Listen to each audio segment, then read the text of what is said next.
I want to discuss now how to do the movement itself, and really how to break into the movement and how to lock out at the top.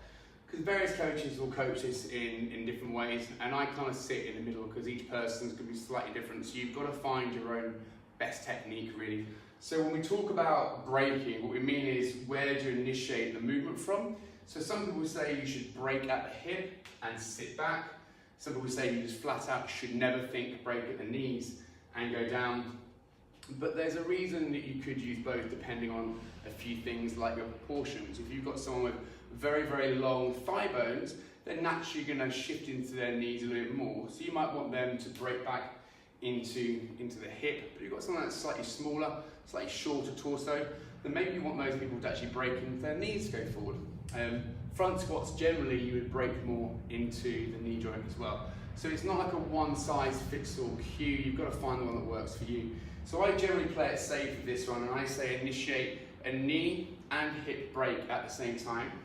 Try and keep evenly loaded from the front of the foot all the way through to the heel. So you really want to keep your feet planted firmly into the floor.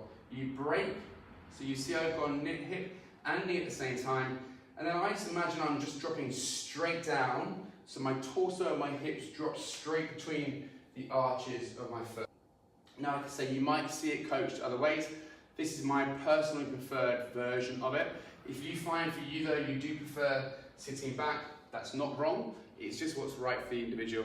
And then when it comes to locking out at the top, now the problem with the lockout is that you'll notice yourself when you're at the bottom of the squat, this bit's really hard. As you drive upwards to about midpoint, you start to get a little bit slack effectively, and then you can coast into the top. So if you're not careful, you can stand tall and then not actually lock the hips out because the pelvis is shifted forward. So you do want to make sure that you get the glutes on tight and you finish with those hips locked out.